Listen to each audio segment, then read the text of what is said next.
Hi, this is Jenna. And this is Heather. And this is Conspiracies Unlocked. And we are not feeling the best right now. I think that Heather got me sick and I'm slowly coming down with a cold or something. So just FYI, if we sound like shit, it's because I'm starting to feel like shit. And I'm the biggest baby when I get sick. The thing is like, I don't think that I'm sick. I think that the dentist made me sick. Okay, so the dentist made you sick and now I'm having... What is it called? Buddy symptoms from you? It's like sympathy when you're pregnant sympathy? And somebody has I'm having sympathy, sinus issues from you? No, one of our kids got us sick. There's too many germs going around, and when I get sick, I go down so quickly. So, yeah. She's already getting a pillow. I got a pillow. I'm like getting all ready. She got a pillow ready. We're in my living room, sitting on my couch, and she grabbed the little bunny pillow with the little shrooms on it because it's my spring pillow. And I'm just gonna take a nap here as soon as we're done with this. Okay, let's get through this. So we're doing Chapter 1, Part 3 of 1984 by George Orwell. And so far, this chapter I think is the most book-like. It's not so much information. There's a lot of information, but it's not so rigid. It's more of an easy read. It's becoming more like a regular fictional novel where it's easy to follow, easier to read. It's kind of flowing a little bit easier. It's still a lot of information, a lot to take in, but it's not like we're rereading every sentence being like, wait, what? Wait, what? Yeah. It definitely, I read this chapter in one sitting as opposed to like the first part where it took me like 4 or 5 sittings. I read it in 2 sittings just because I read it for a little bit and then I was sleepy, and then I read the rest at my daughter's softball practice, so I was like... right. I had the time. Yeah, exactly. So it starts off with Winston dreaming of his mother, and he thought that he must have been about 10 or 11 years old when his mother had disappeared, which is crazy that he doesn't even know how old he was when she disappeared. Here's this, how old is he supposed to be? Like late 30s man, does not know how old he was when his mother disappeared. Where did she disappear to? I have so many questions just in that first 2 sentences of the story. Yeah, it already gets you thinking, that he grew up without a mom, essentially, because 10 or 11 years old is a baby still to not have a mother for the rest of your life. Yeah.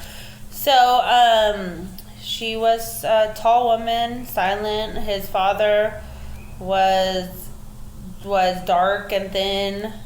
And he did say he remembered his father more vaguely, so he had more memories of his mother. For sure, which makes sense because your mom is your mom. Like you're always just, especially at that young age, especially back then.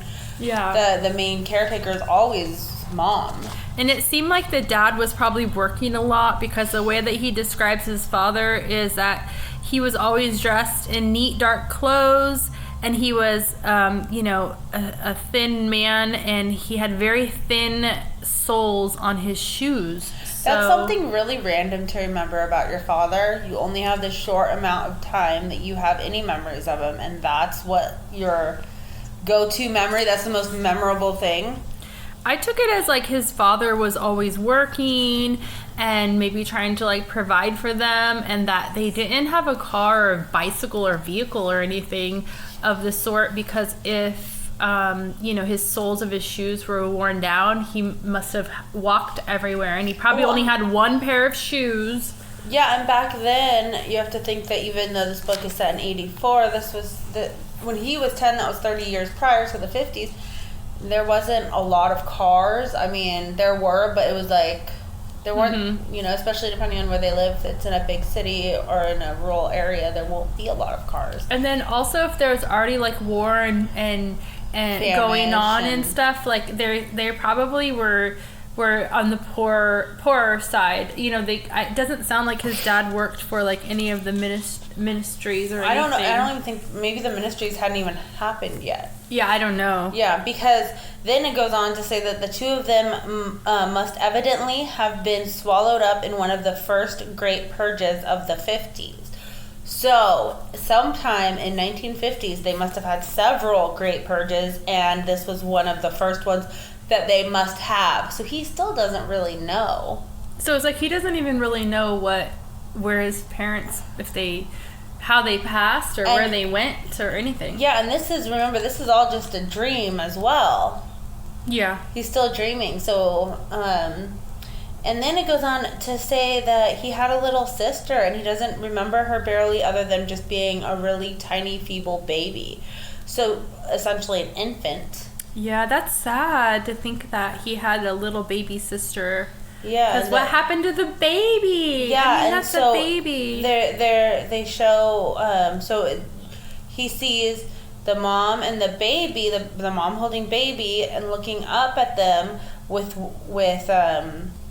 it looked to be like at the bottom of a well or a deep grave, and then all of a sudden it's a ship, but he is dreaming.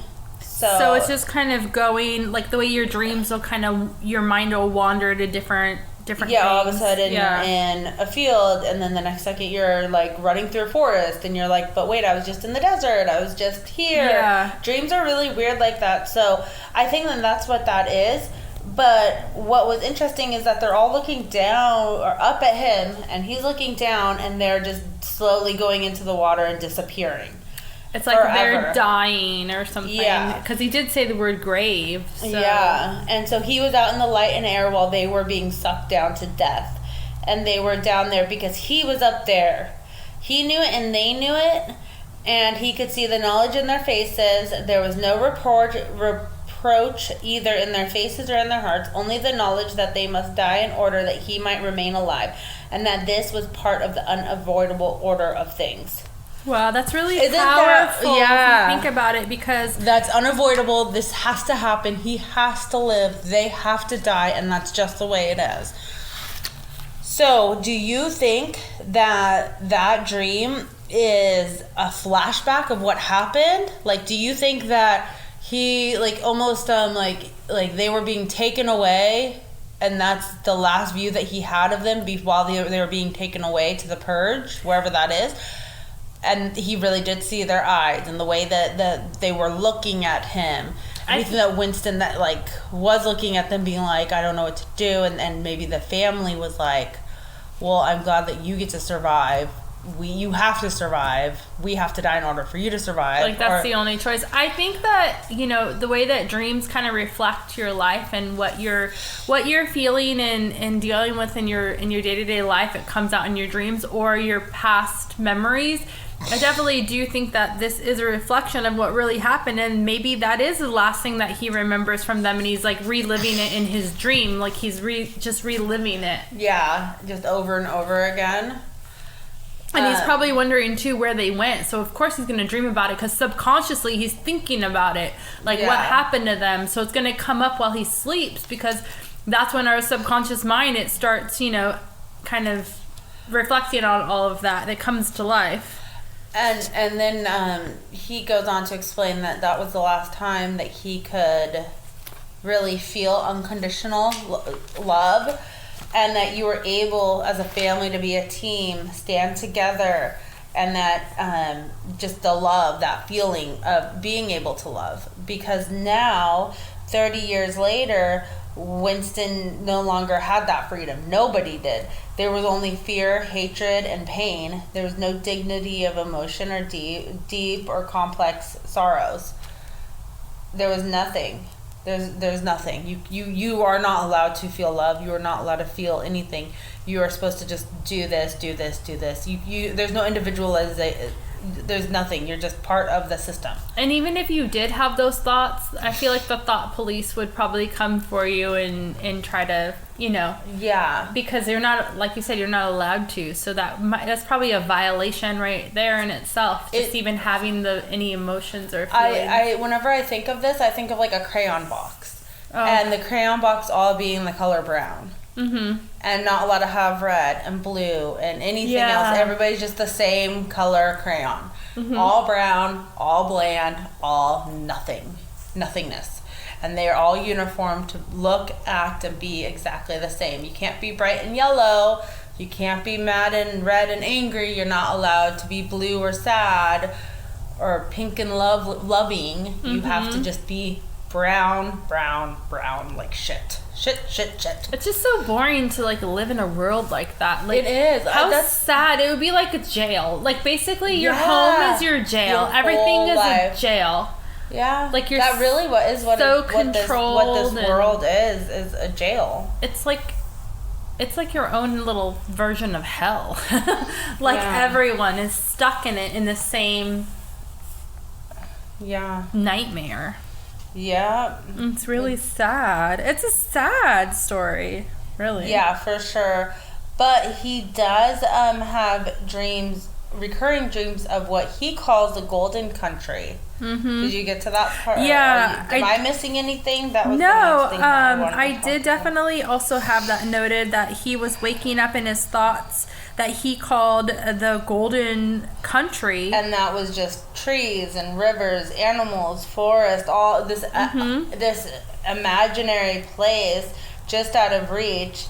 And he never knew if he had just made it up or if he'd actually once been there, or if it was just this like massive vivid dream of a place that doesn't even exist anymore. There's no greenery, there's nothing beautiful anymore. It's just concrete and buildings and ruins and falling apart, destitute buildings, and just disgusting, just nothing good. It seemed like to me like he created this little oasis in his mind. I don't know if it was a real, or not, but it just seemed like kind of like an escape, like a coping mechanism to the bullshit. Exactly. But what I think is that is where he lived as a child or visited it at some point with his family, like a memory. And so he's having memories back to that, but he just can't place it.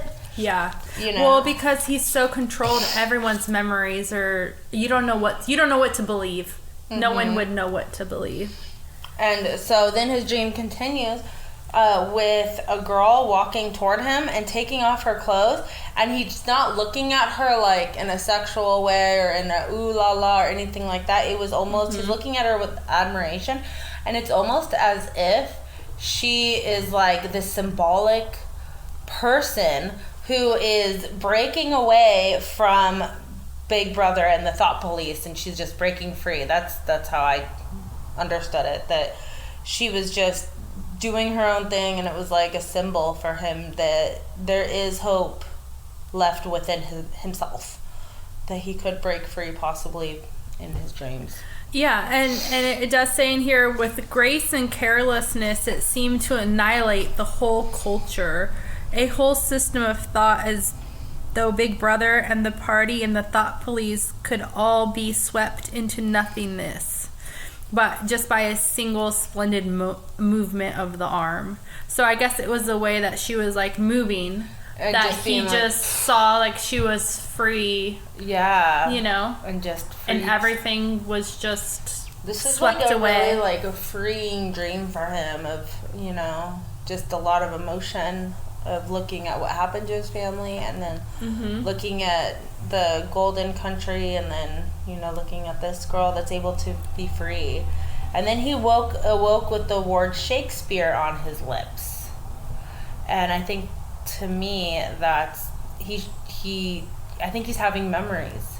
Yeah, definitely. Because they're not allowed to have books now. Shakespeare, they wouldn't know what Shakespeare was. There's no books. There's nothing. They're not allowed to have free thought. There is no, let's read a book and escape or anything like that. You're not allowed to really even have these kind of dreams. If the thought police knew that he was having these dreams, he would be purged himself and put into non-existence. Yeah, that's true. Yeah. So he's probably just remembering something from his past life. And then also I think like Shakespeare kind of was like a poet, right? And then the way that his dream kind of unfolded from like his family, and then they were like their demise, and then he had to live for them, and then he sees this symbolic person who is this woman who is just symbolically just free as a bird essentially, and just nothing can touch her. None of the bad things, the party, the system, Big Brother, nothing could come. The thought police. That it maybe when he was thinking Shakespeare, it was like poetry to him almost. I don't know. Yeah. Maybe. No, that makes sense.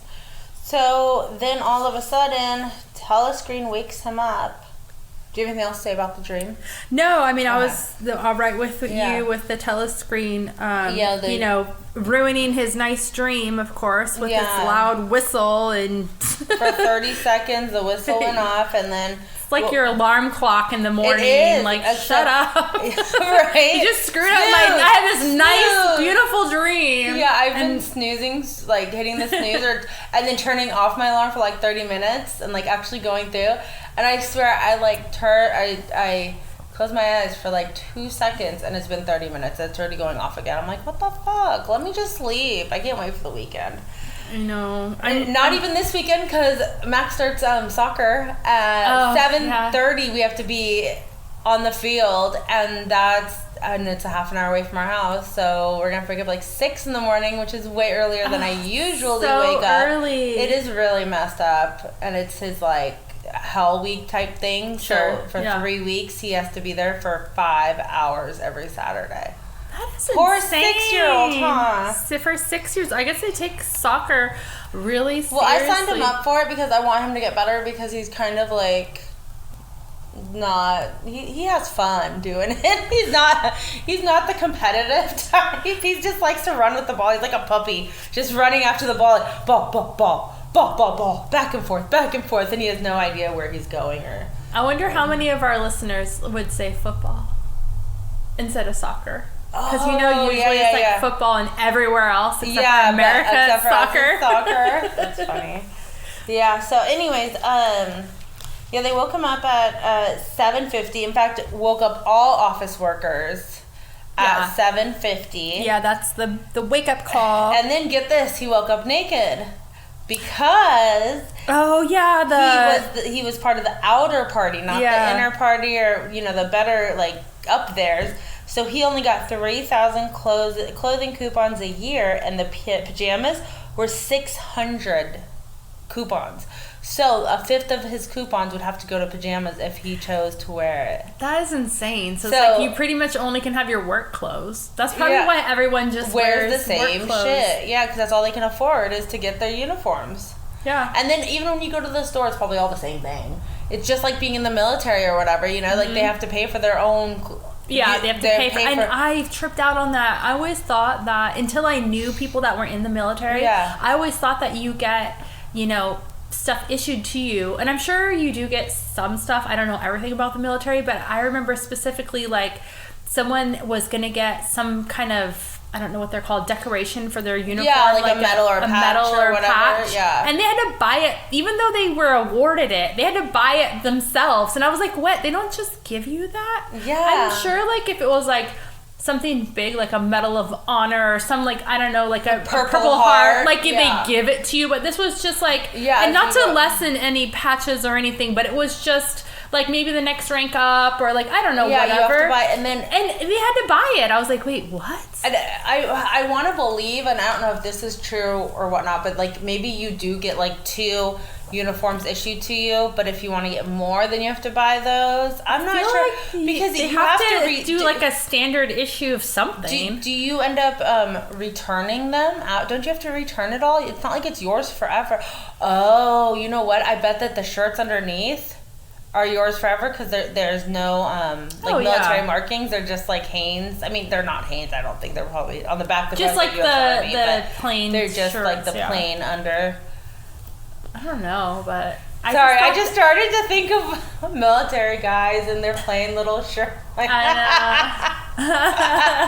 with their jackets off and just like that when they're doing like PT. We love a man in uniform, but who doesn't? We live next to a lot of bases. Who doesn't though? Who doesn't? All right. Anyways, woo! Thank you to our armed forces, men and women. Yes. We totally went off. We totally went off on a tangent about the military. So then all of a sudden it's like they're like he's like putting on his clothes, and he's like, 3 more minutes, and then the physical jerks start. And I'm like, what the fuck is a physical jerk? Is somebody gonna like start electrocuting the PT, right? But yeah, it is PT, so it's like physical therapy, physical education is like PE. And so it was a female voice saying, groups 30 to 40, go to your places. So it's exercise time, and everybody has to go to their own spot in their house so they could see, so the telescreen can see them. Yeah, and the telescreen is watching their form and everything. Yeah, and we'll find that out in a little bit. But so Winston starts to as he's exercising, Winston starts to daydream, and he's just like thinking about things like how by the late 50s, like people in their late 50s will forget their life and their own individualism, and they'll remember that huge events that probably did not happen. Oh, yeah. So they'll be like, oh, this huge event happened, but in reality it probably never happened, and it's just like mind control. They've been like, it's been pushed. It's all the propaganda. It's almost like the Mandela effect type thing, where like you remember it one way, and then all of a sudden everybody's like, no, that never happened like that. You know, like the Berenstain to the Berenstain. And if anybody doesn't know what the Mandela effect is, we should probably say a little bit about it. The Mandela effect is where like the whole world remembered Nelson Mandela dying in the 80s or going to jail in the 80s. I forget which it is, but in reality, he never died in the 80s. He's still alive to this day, and he did end up just going to jail or was arrested or something, but a lot of people thought he died. He never died. So they started to call it the Mandela effect, when a large group of people remember things a certain way, but it comes out later that it was never that way, but you're like, no, I remember this. And it could be something as simple as like, how is Fruit Loop spelled? Yeah, that's or one of them. The Berenstain Bears. Berenstain, either the E or the A. And then and it could be like when you were little and you went to your grandma's house and you remember a vent being right there. Mm-hmm. And then you go back and you're like, hey, Grandma, when did you cover up the vent? And she's like, the vent was never there. Yeah, yeah. So it's like so they call it that. That's why they call it the Mandela effect, because it started with Nelson Mandela, and then, yeah. So, but that's what it almost is like, is that, so by the late 50s, it's like everyone has already succumbed that Nelson Mandela never died, even though people do remember it, but now nobody. Wait, I thought he died. No, he didn't. So you're on the. That's what I mean. Is like I always thought that he died. Yeah, no, he's still. Let me Google him really quick, but he's still alive, I think, or he was for a while when that started. Yeah, he didn't die until 2013. Okay, yeah. He did die, but people thought that he died in the 80s. He died much later than what people remember. And by the time the Mandela effect happened, I think it was right when he really did die, and people were like, dude, he already died, how's he dying again? And that's when it all started. Or it was even before that, like he was still alive. Yeah, because I know that's been going on for a long time, the Mandela effect. Yeah, so anyways, so it's crazy because it's like he remembers that Winston remembers Airstrip 1 was England or Britain. He thinks it was one or the other, but he remembers the original names, where in 10 years he'll forget about it. There'll be mind control or whatever. And then he also thought that he was pretty sure that London was always London. So London is still there, but England or Britain has turned into Airstrip 1, and he thinks he's not even sure. Yeah. And he only remembers war, and he thinks that there was peace when he was a child, but he's not even sure of that. He's pretty sure. And he also remembers an air raid as a child and how it took everyone by surprise. So that's why he thought that there was peace. Because why would this air raid be such a big deal and take everyone by surprise if it was always going on? And he thinks that that may have been when the atomic bomb went off that started the war. And he remembers his family going down to safety in the tube. Do you know what a tube is? In England? The tube? Yeah. I don't know what a tube is. I thought it was like a tunnel. No, yeah, it is, but it's the subway. Oh. I was thinking that you might not know what that is. No, I didn't know what that was. Yeah, in the UK, a tube is the subway. Like in New York, the underground subway. So they were using it kind of like a bomb shelter? Yeah. Oh, that makes sense. And that makes more sense now that I think about it. Yeah. I thought of you when I read that, and I was like, fuck, she probably does that. It was like, I grew up with all that stuff because my mom was Scottish. So I grew up with, like, knowing both ways that, like, the lift to an elevator. And, like, I know all the different words. Like, I never knew. And it's silly little terms that are different, but, like, the loo. Yeah. Right? That's a restroom, right? Yeah. Yeah. And so it's like... Yeah, so whenever I do, I'm fine. I already know, but yeah, I thought you didn't know. But yeah, I know. Whenever I got with Brad, he doesn't know any of them, and that's when I was like, wait, people really don't know this stuff? No. Like, why don't you know this? It's such common knowledge, but I guess it's not. But anyways, so there was a bunch of people like where they were all crouched down on the floor in the tube, in the subway. And this old man had lost his granddaughter and kept saying that they shouldn't have trusted them. Oh, but yeah, that Winston, was eerie when I read that part. And he's all, I shouldn't have trusted him. I told everyone don't trust them. But Winston doesn't remember who they were, who they weren't supposed to trust.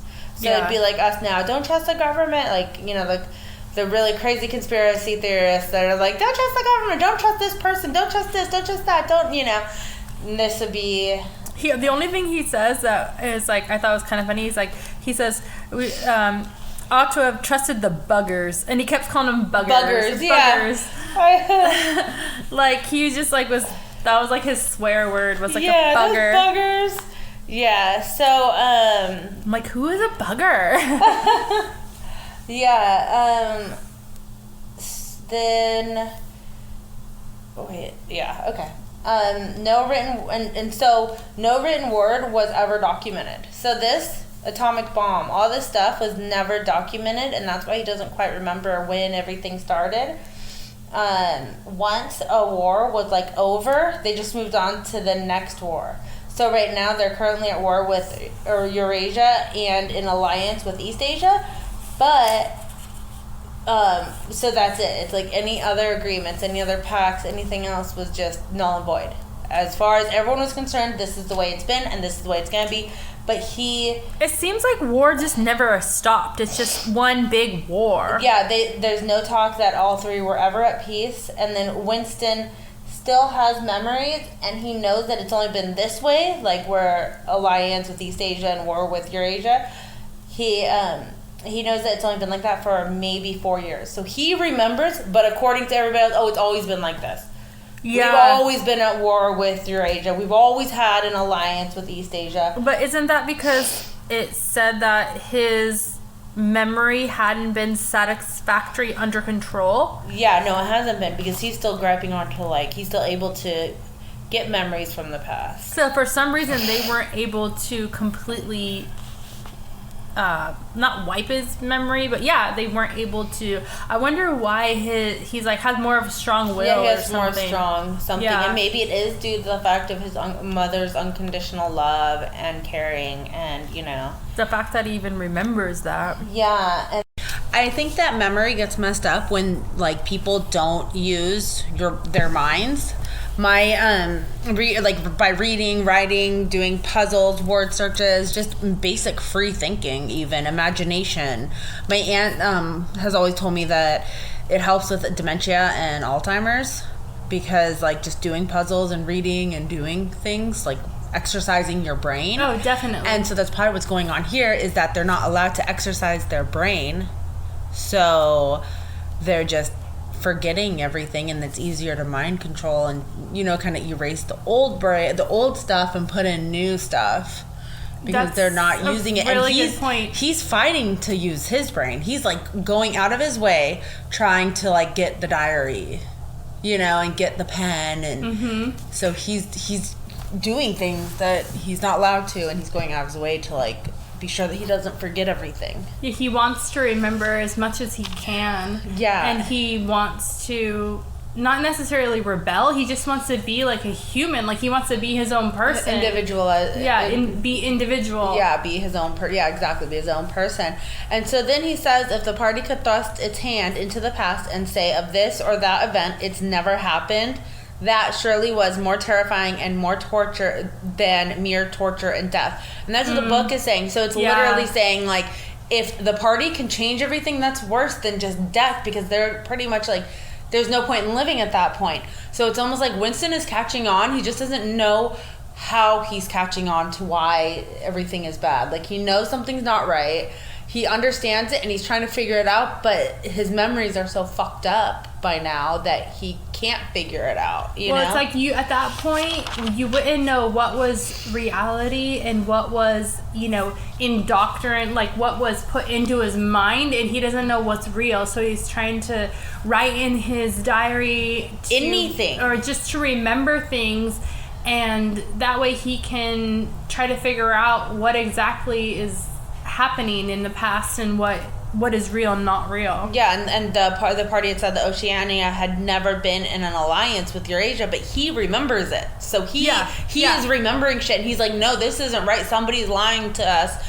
And if everyone accepts the lie, whatever the party says, it becomes the truth. And that's what he's saying. He's like, so we're just all sitting back, just accepting it all. And it's bullshit because there's other shit going on. And it's kind of sad, too, because at this point, it doesn't really say that, because you're not allowed to have friends or anything. And he doesn't really have anybody to talk to about this. So all he has is his writing in his diary, because he doesn't have anybody to be like, hey, do you remember this? Yeah. You know, like, am I going crazy here? Is this real? Is this not real? All he can do is write it down. Yeah. And that's even forbidden, but that's all he can do. Yeah, and then the party slogan, who controls the past, controls the future, who controls the present, controls the past. It kind of goes in a circle. It does. Who controls the past, controls the future, who controls the present, controls the past, and just, you know, so it's whoever's controlling the memories is controlling the present, the future, the past, everything. And you only have your own memory, which is your reality control, which in Newspeak is called doublethink, which we finally get the definition of doublethink. Yes, I know. I was like trying to figure out like as I was reading, I'm like, okay, what could doublethink be, you know? And like we were guessed kind of in guessing, part one. Yeah, but I think it just means that you like think about something like almost deja vu, but it's not. Or you think about it twice or something, but it's not. It's your own, what you're thinking, and it's called doublethink for some reason, and I don't understand. I don't know. I guess it's because you're not really allowed to have your own thoughts. You can because you can only think theirs. So if you're thinking your own thoughts, then that's a doublethink, because now you're thinking theirs and yours. Yeah. And you're only supposed to, so it becomes like two different thoughts. Mm-hmm. So that's what the double. And it's confusing too. So you know, like double vision is confusing. You know, if you think of it like kind of like in that sense of double vision, double thought, it's confusing. They want to confuse you. Yeah. You know, they don't want you to think for yourself. They want you to believe their propaganda and believe their lies and believe what they're telling you as this is the truth and this is factual. As he knows, no, 4 years ago, that's not right. But they want you to believe it, so that's like the double think. Like, what are you supposed to believe? Which one are you going to believe? Yeah, and then I have a passage that I wanted to read because I was trying to think of how to summarize it, and I couldn't because there's just so much information, and it's pretty long. Yeah. But I'm going to read it really quickly. It's on page 35, and it's to know and not to know, to be conscious of complete truthfulness while telling carefully constructed lies, to hold simultaneously two opinions which canceled out, knowing them to be contradictory and believing in both of them, to use logic against logic, to repudiate morality while laying claim to it, to believe that democracy was impossible and that the party was the guardian of democracy, to forget whatever it was necessary to forget, then to draw it back into memory again at the moment when it was needed, and then promptly to forget it again, and above all to apply the same process to the process itself. That was the ultimate subtly. How do you say that word? Subtly. I have trouble with S's. I can't do that. No, I'm having sort of trouble with the BT. Because it's subtle. Subtly.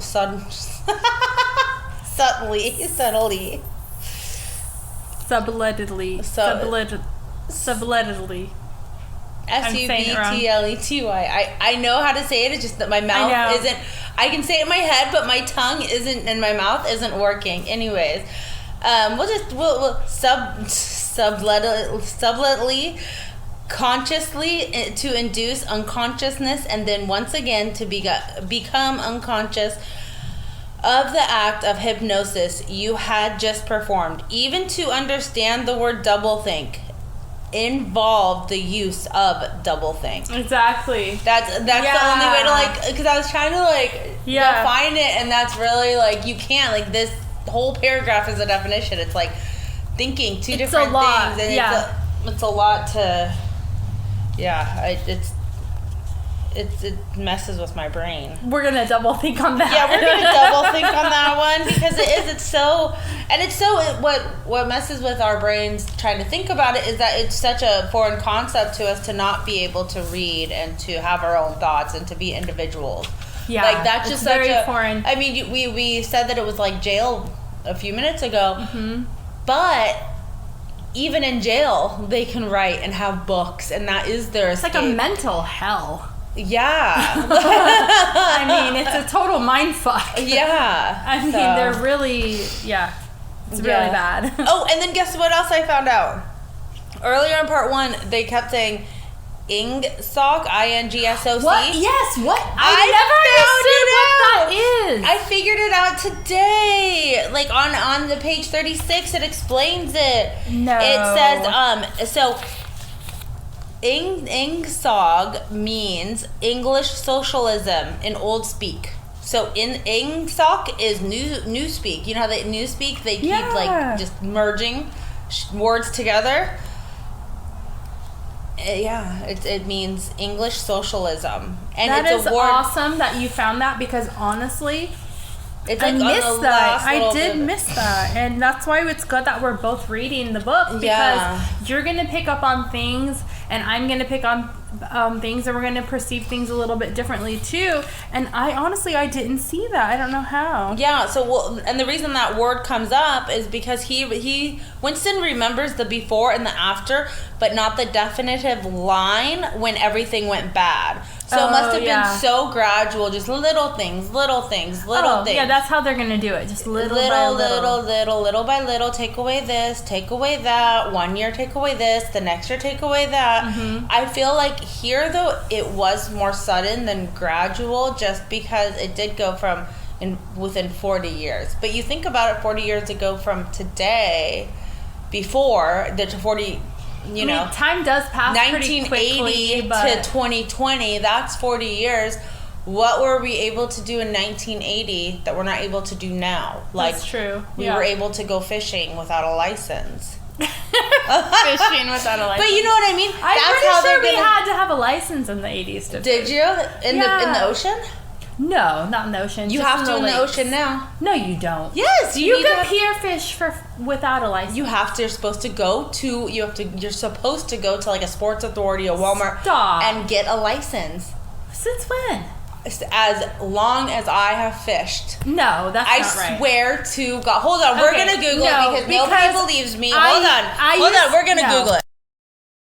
Okay, we're back. So you are able to fish you're able to fish without a license on piers that are like state piers, but not off the jetty, not off the shore, not off any lakes, anything else. That makes sense. Even if it's like the jetty and the city owns it, technically it's like a public jetty, you still have to have it. It's only on the pier. So Santa Monica Pier, it's free to fish. Yeah, so I was thinking a specific one in Southern California. I didn't have to have it with my dad because he would frequent this area. But it makes sense because of the way that it was a specific pier. It makes sense. But if you were on the jetty, we never fished on the jetty. Or in a bay or anything like that, then you have to have a permit. But what else were you allowed to do in 1983 that you can't in 2023? Seatbelt laws, car seat laws. I remember riding in the back of a truck. Yeah, that's a big one because oh my gosh, what about helmets for kids? By I don't think it was like strictly enforced. I don't think it was either. No. I remember being like 4 years old or 3 or 4 and just like crawling around the back seat of my mom's car. Yeah, like big deal, no car seat, no nothing. Like I was like my kids' ages, and they're just like, yeah. And right now I'm like, oh my gosh, da needs a high back booster. He's not big enough for the short booster, and he's too big for the full on one. We have to have the exact specific one. I swear my kids were in booster seats until they were like 9. They are. Yeah, I think it is 9. It is. I'm not sure what it is now. I think it's 8 or 9 But it's like years old. 40 pounds or blah blah blah. No, it's is it 50 pounds? It's because then my oldest wouldn't need to be in it. You have to be 48 inches. Okay. And 48 pounds. 48. And da-da-da-da. And it's like all these things now. But of course it's different in every state. Yeah, this is California. So this is California. It's different in other states. And that's what kills me too, because I took one of my kids to Florida or Oklahoma, and I was like, well, what's the car seat law there, you know? Yeah. And it's like, oh, they have to be in a big ass car seat, an infant car seat until they're 1. Not even like here it's rear facing until they're 2, you know, or whatever. Or whatever it is. I don't even know. My kids are out of that, thank God. But they're just like, it's totally different. So I'm like, so are the cars made here different, or is it because they care about our kids more here? Or they just want to fine us more here so they can get more revenue. They want more revenue here. Like they want to control us more. For sure. So there is like the subtle things that are there are little things being taken away, but it's not as quick as this book. Like this book in 40 years, supposedly this all went down in 40 years to full on complete craziness. I don't know. Yeah, we're like... It's like a dictatorship already. Yeah. Just all quick. She ran off to go sneeze. Hold on. Okay, and we're back. I couldn't keep up the conversation without you. I think that we mentioned that we were feeling a little under the weather when we started this recording, so I have a little bit of the sniffles. I do apologize. She swears it's not though, but it's not. It's because I went to the dentist and they drowned me with water and they cleared out my sinuses, and that's the story I'm sticking with. Yeah, but yet I'm over here not feeling well, so you know, sympathy, dental. And not like my brother said that his wife and him have been sick all week. But when's the last time you saw your brother? It's been ever. No, I mean it's just going around. Oh no, I don't going believe around. No. Okay, so anyways, it's not my fault. So back to the book. So the telescope. Remember, Winston has been doing exercises this whole time, just kind of thinking in his head. We're in his thoughts. Yeah, that's it. We're just he's daydreaming. He's just thinking in his head, mindlessly doing these exercises. When the telescreen awakes him from his daydreaming, and to yell at him by name, 6079 Smith W. You're not trying. You need to do harder. Touch your toes. Yeah. And then so we're going back to the PT, the physical fitness. So he's doing the exercise again. And she's like, I'm 39. I have 2 kids, and I can touch 4. She says I have 4 kids. 4 kids, whatever it is, and I can touch my toes. You guys should be able to. Anybody under 45 can touch their toes, and I'm over here, and I'm 37, and I'm like, I don't think that I can touch my toes, bitch. But I guess if they do, and then I guess. Well, she's also the fitness instructor. Yeah. So I hope she can fucking touch her toes. Exactly. That's her job. And they're doing it all the time. And then she's trying to motivate them or shame them, whichever way. I don't know if it's motivation or shame, but she's like, the people over in the war, you should see what they have to do, and they do it every day, all day, and at least you only have to do it right now, and da-da-da-da. Oh, yeah. She's like, remember our boys on the Marlborough front, and the sailors in the floating fortresses. Yeah, think of the soldiers. Think what they do. I'm not a soldier, bitch. Yeah, I have a desk job. Literally, he has a desk job, right? Why does he need to But they're watching you on the telescreen, so it's you have to try your best, because otherwise who knows what they're going to come do to you. Yeah, they'll make you non-existent. And so I guess she was trying to be she is the fitness instructor, so she must have been trying to be somewhat helpful and motivational, yeah. So anyways, that's the end of the chapter, and that's where we leave poor Winston. So that whole chapter was just him dreaming and then doing his exercise just thinking, and I would assume this is 7, 8 in the morning, so he's gonna be, the next chapter should be about him going to work, and we'll see what a day in the life of Winston is. With how slow this freaking book is going, though, I'm sure that it'll take a few hundred more pages to get through his day. I feel like that was a pretty eventful morning, though. Yeah. So, all right, guys. We will talk to you guys later, and thank you for listening to Conspiracies Unlocked. Don't forget to share, like, subscribe, comment, message us, tell us things. We need feedback. We love your feedback. We promise we are working on our audio still. Yes, we are definitely working on the audio. We consulted someone today. It's going to get better, and we got no appreciate answers, your patience. Okay, bye guys. Thank you. Thank you.